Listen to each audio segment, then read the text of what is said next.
Praise the lord. ప్రభు అయిన యేసుక్రీస్తు నామములో మీ అందరికీ హోసన్నా మినిస్ట్రీస్ తరపున హృదయపూర్వకమైన వందనాలు తెలియపరుస్తున్నాను. ప్రభు మిమ్మల్ని ఆశీర్వదించి దీవించునుగాక. విశేషమైన కృప నా దేవుడు సమృద్ధిగా మీకు అనుగ్రహించునుగాక. పరిశుద్ధ గ్రంథంలో నుంచి ఈ పూట యోబు గ్రంథం 13వ అధ్యాయం 5వ వాక్యంలోని మాటలు నేను చదువుతాను, జాగ్రత్తగా వినండి. మీరు కేవలము మౌనముగా నుండుట మేలు, అది మీకు జ్ఞానమని ఎంచబడును. ప్రియ సహోదరులారా, చూడండి, ఇక్కడ మౌనముగా ఉండుట మనకు మేలు అనే మాట ఈ పూట మనం ధ్యానిస్తే చాలా ఆశీర్వాదకరమైన అనుభవంగా ఈ మాటలు మనకు నిలుస్తాయి. వాస్తవంగా చాలా కష్టతరమైన అనుభవమే అయినప్పటికీ మౌనంలో ఎంతో దీవెన దాగి ఉందండి. కొన్ని సందర్భాలలో మనకై మనమే ఒక నిర్ణయానికి వచ్చేస్తాము, ముందుకు వెళ్ళిపోతుంటాము.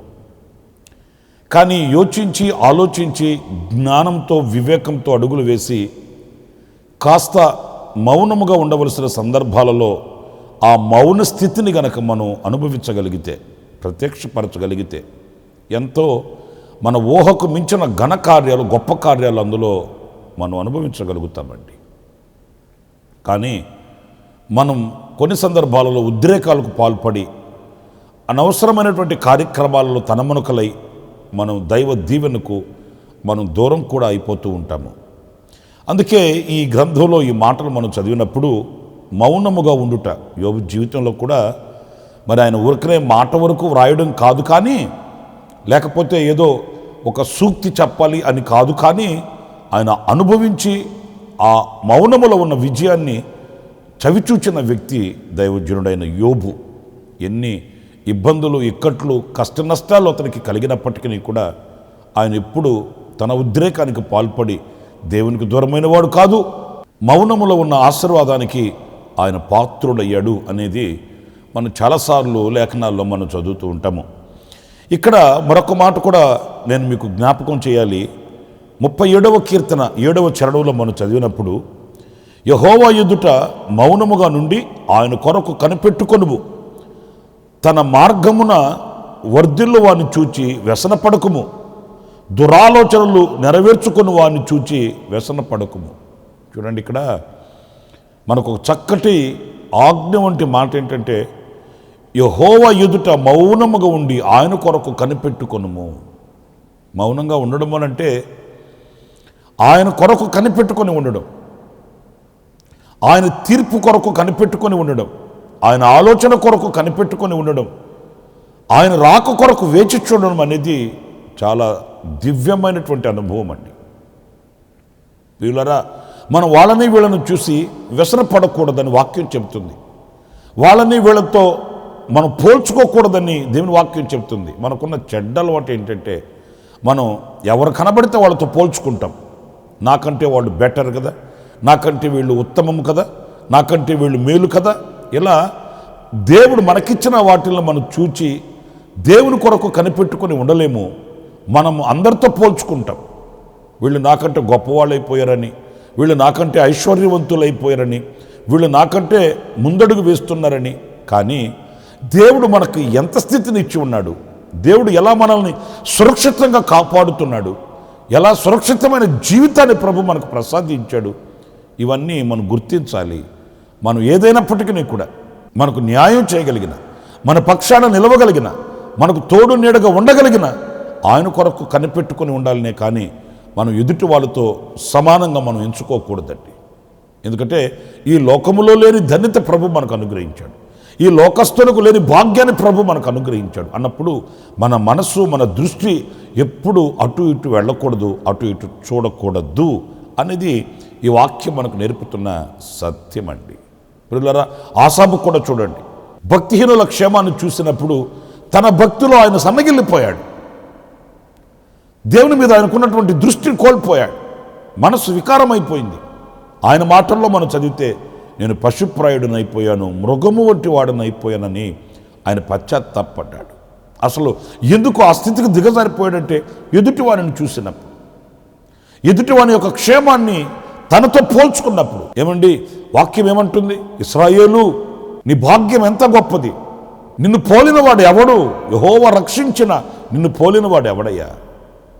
నిజమే, యెహోవా చేత రక్షింపబడి, దేవుని చేత కాపాడబడి రక్షింపబడిన మనతో సమమెవరు? ఆయన మనకు ఒక ఆధిక్యతనిచ్చాడు, ఆయన మనకు ఒక స్థానాన్ని ఇచ్చాడు, ఆయన మనకు ఒక ఉన్నతమైనటువంటి బ్రతుకును ప్రసాదించాడు. మనం అటు ఇటు చూసి ఉద్రేకులం కాకూడదు, అటు ఇటు చూసి మత్సరపడకూడదు. ప్రభు మనం ఉంచిన స్థితిలో మనం మౌనముగా ఆయన కొరకు కనిపెట్టుకొని ఉండాలని దేవుని వాక్యం చెప్తుంది. ఎందుకు ఆయన కొరకు మనం కనిపెట్టుకొని ఉండాలి? ఒక వ్యాజ్యమే వచ్చినా, ఒక నిందే మనం అనుభవించినా, లేకపోతే ఒక పోరాట పటిమ మనం ఎదుట నిలిచినప్పుడు మనం ఎందుకు మౌనంగా ఉండాలి అనంటే, మీరు 50వ కీర్తన 3వ చరణంలో చక్కటి మాట మీరు చూస్తారండి. మన దేవుడు వేంచేయుచున్నాడు, ఆయన మౌనముగా నుండడు, ఆయన ముందర అగ్ని నడుచుచున్నది, ఆయన చుట్టూ ప్రచండ వాయువు విసురుచున్నది. మనం మౌనంగా ఉంటే ఆయన కార్యాన్ని ప్రారంభిస్తాడు. మనము మౌన స్థితిని వహించినప్పుడు, దేవునికి అప్పగించినప్పుడు, ఆయన కొరకు కనిపెట్టుకుని ఉన్నప్పుడు, ప్రియులారా, ఆయన మౌనంగా ఉండేవాడు కాదు. మనం మౌనమైతే ఆయన ఆ కార్య విషయమై పూనుకుంటాడు. మనము ముందుకు వెళితే ఆయన మౌనంగా అయిపోతాడు. అన్నప్పుడు మనము ఆయన కొరకు కనిపెట్టుకొని ఉన్నప్పుడు ఆయన కార్యాలు మనం చూడగలుగుతామండి. మన కార్యముల కంటే దైవ కార్యాలు ఉన్నతంగా ఉంటాయి. మన కార్యాల కంటే ఆయన కార్యాలు పరాక్రమము కలిగినవై ఉంటాయి. అందుచేత మనం మౌనంగా ఉన్నప్పుడు దైవ కార్యాన్ని మనం చూడగలుగుతాం. చాలా సందర్భాలలో నాకున్న ఈ కొద్ది సేవ అనుభవంలో నేను చాలా విషయాలు చూశానండి.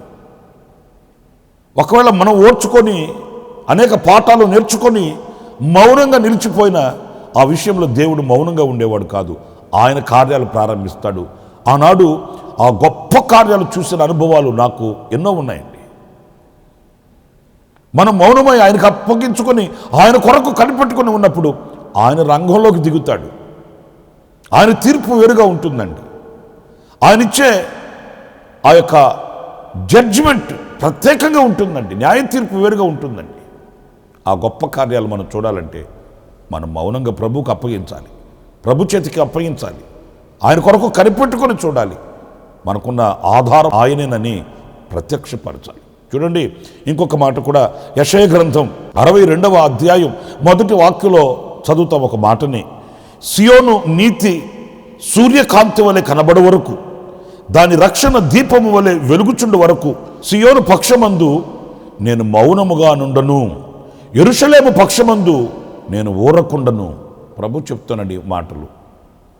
సియోను విషయమందు, యెరూషలేము విషయమందు నేను మౌనంగా ఉండను. అంటే సియోనుకు సంబంధించిన, యెరూషలేమునకు సంబంధించిన విషయాలు కొన్ని ఉన్నాయి. మనం ఎక్కడికి వెళుతున్నాము అనంటే ఆయన చేత కట్టబడిన ఆ యెరూషలేము సియోను శిఖరానికి మనం సిద్ధపడుతున్నాము. మనం ఈ భక్తిని చేతబట్టుకుని వాటి కొరకు వేచి చూస్తున్నాము. ఆ విషయంలో ఆయన మౌనంగా ఉండేవాడు కాదంటండి. ఆ విషయంలో ఏదైనా మనకు ఆటంకంగా నిలిస్తే వాటి విషయంలో ఆయన మౌనంగా ఉండేవాడు కాదు సుమా. ఆయన తన కార్యాలు ప్రారంభిస్తాడు. ఈ సియోను విషయం అందే కానీ, యెరూషలేము విషయం అందే కానీ ఆయన రోషము పూనుకొనిన వాడట. ప్రియులారా, ఆయనను ఎదిరించగలిగిన శక్తి ఎవరికి ఉందండి? ఆయనకి ఎదురు చెప్పగలిగిన నాథుడు ఎవరున్నాడండి? ఈ భూమి ఆయనది, ఈ సృష్టి ఆయనది, ఈ సృష్టికి కారణ జన్ముడు ఆయన, నిర్మాణకుడు ఆయన. ఆయన చేతిలో ఉన్న వారం మనమంతము. గనుక ఆయన మౌనంగా ఉండడు, ఆయన కార్యాలు చేస్తాడు. ఆ కార్యముల కొరకై మనం వేచి చూడాలి. కొన్ని సందర్భాలలో మన చిన్న చిన్న వ్యాపారాలలో, ఉద్యోగాలలో కొన్ని ఆటుపోటులు మనకు ఎదురైనప్పుడు మనం దేవునికి అప్పగించుకోవాలి. దేవుని సన్నిధిలో మనం ఆయనకి మొరపెట్టుకోవాలి, ఆయనకు చెప్పుకోవాలి. మన దేవుడు ఆయన కార్యములు పూనుకుంటాడు. ఇంకొక మాట పరిశుద్ధ గ్రంథంలో మనం చదువుతామండి. 62వ కీర్తన 5వ వాక్యంలో మనం గమనించినప్పుడు, నా ప్రాణమా దేవుని నమ్ముకుని మౌనముగా నుండుము, ఆయన వలననే నాకు రక్షణ కలుగుచున్నది. చూడండి, ఆయనను నమ్ముకొని మనం మౌనంగా ఉంటే ఆయన వలన మనకు రక్షణ కలుగుతుందట. అంటే ఆయన ఆ రక్షణ కార్యాన్ని చేసి చూపిస్తాడు. అందుకే కీర్తనకారుడు తన ప్రాణంతో చెప్తాడు, నువ్వు తొందరపడకు, ఎందుకు కృంగిపోతున్నావు, ఎందుకు తొందరపడుతున్నావు, నువ్వు మౌనంగా ఉండు. యెహోవా వలన మనకు రక్షణ కలుగుతుంది. రక్షణ ఆయన చూపిస్తాడు, రక్షణ ఆయన కలుగు చేస్తాడు. మీరు ఇశ్రాయేలీల చరిత్రలో చూడండి, ఎర్ర సముద్రం ఎదురొచ్చినప్పుడు వాళ్ళంతా కృంగిపోయారు, అధైర్యపడిపోయారు. అప్పుడు దైవజనుడైన మోషే ఒక మాట అన్నాడు, ఈరోజు మీరు చూస్తున్న ఈ శత్రువుల్ని రేపటి రోజు మీరు చూడరు. మీరు ఓరక నిలుచుండి యెహోవా రక్షణను చూడండి, మీరేం కంగారు పడద్దు. ఈ రోజున విజృంభిస్తున్నటువంటి ఈ శత్రువులు, ఈ రోజున కంకణం కట్టి కాలు దిగుతున్న ఈ కఠినాత్ములను రాబోయే దినములలో రేపటి రోజున మీరు చూడరు. మీరు ఊరకుండి చూడండి. దైవజనుడు ప్రవచన రీతిగా మాట్లాడాడు, ఆ రీతిగానే జరిగింది. ఇశ్రాయేలీయులను తరుముతున్న ఐగుప్తీయులు సంబరపడ్డారు. అయిపోయింది ఇక ఇశ్రాయేలీయుల సంగతి, మన చేతికి దొరికిపోయారు, వాళ్ళని ఇక్కడే మట్టిచ్చేసేస్తాం మేము అన్నట్లుగా విరుచుకుపడ్డారు. కానీ దైవజనుడు చెప్పినట్లుగానే ఆ మరుసటి రోజుకి ఒక్కరు లేరు, రథాలతో కూడా మునిగిపోయాయి. రథాలు, రౌతులు, గుర్రాలు జలసమాధిగా మార్చబడిపోయాయి. ప్రియులారా, ప్రకృతి దేవుని చేతిలో ఆయుధమండి. ఆయనకి సాటి అనేది ఏముంది, ఆయనకి ఎదురుగా నిలవగలిగినది ఏమున్నది, ఆయనతో పోరాట పటిమలో దిగగలిగిన ఆయుధాలు ఏమున్నాయండి? సృష్టి అంతయు ఆయనదైనప్పుడు, ఈ సృష్టి ఆయన చేతిలో ఆయుధమైనప్పుడు ఏం చేయలేవు. గనుక ఇశ్రాయేలీలతో దైవజనుడు చెప్పాడు, మీరు మౌనంగా ఉండి యెహోవా రక్షణను మీరు చూడండి. ఆనాడు ఎర్ర సముద్రం దాటి అవతలకి వెళ్ళిన తర్వాత ఇశ్రాయేలీలకి ఎంత సంభ్రమం అనిపించిందో. గిలక తప్పెట్ల చేత పట్టుకుని ప్రభువుని స్తుతించడం ప్రారంభించారు. అవును, మనం మౌనంగా ఉంటే మనకు కలిగేది స్తుతి మనకు ప్రాప్తిస్తుంది. మన నోట స్తుతి ఉండగలుగుతుంది, స్తుతి మన నోట నిలుస్తుంది. ఎన్నడూ మనము ఆయన స్తుతించుకుంటూ, ప్రభువుని ఆరాధించుకుంటూ ఆయన కార్యములను వివరించే వ్యక్తులుగా మనం మార్చబడతామనే విషయాన్ని మనం గుర్తుంచుకోవాలి. మీరు యెషయా గ్రంథం 53వ అధ్యాయం 7వ వాక్యంలో చక్కటి మాట ఉంది. ఆ మాట చదివి నేను ముగిస్తాను. అదేంటంటే, అతడు దౌర్జన్యము నొందెను, బాధింపబడినను అతడు నోరు తెరవలేదు. వదకు తేబడు గొర్రె పిల్లయు బొచ్చు కత్తిరించువాని ఎదుట గొర్రెయు మౌనముగా ఉండినట్లు అతడు నోరు తెరవలేదు. మన ప్రభు అయిన యేసుక్రీస్తుని గురించి మాటలు మనం చదువుతామండి.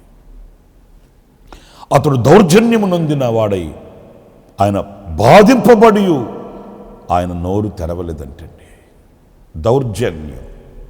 దౌర్జన్యం అంటే ఏంటి? న్యాయ అన్యాయాలు ఉండవండి. ఒకవేళ మన పక్షాన న్యాయమే ఉన్నా పట్టించుకోరండి. వాళ్ళు చేయాలనుకున్నది చేస్తారు, వాళ్ళు చెప్పాలనుకున్నది చెప్తారు, వాళ్ళు ఏం ప్రతీకారం చేయాలనుకున్నారో, ఏ కార్యం చేయాలనుకున్నారో అది చేసేస్తారు. దౌర్జన్యం అది న్యాయం కాదు కదండి అన్న, న్యాయం ఎవడికి కావాలండి అంటారు. అది పద్ధతి కాదు కదండి, పద్ధతులు ఎవడికి కావాలండి. అది చట్టం కాదు కదండి, చట్టాలు ఎవరికి కావాలండి. ఇదిగో ఇది దౌర్జన్యం. పిలాతు అడుగుతూనే ఉన్నాడు, ఆయన ఎందుకు చంపాలి, ఆయన ఎందుకు శిక్షించాలి, మరణమునకు తగిన హేతు ఆయన దగ్గర ఏమీ లేదు కదా, మరి మీరేమి సిలువ వేసి చంపండి అంటే ఏంటి? వాళ్ళకి చట్టాలు అవసరం లేదు, వాళ్ళకి క్రమం అవసరం లేదు, వాళ్ళకి పద్ధతి అవసరం లేదు, వాళ్ళు చంపాలి అనుకున్నారు అంతే. ఆయన్ని చంపండి, సిలువేసి చంపండి.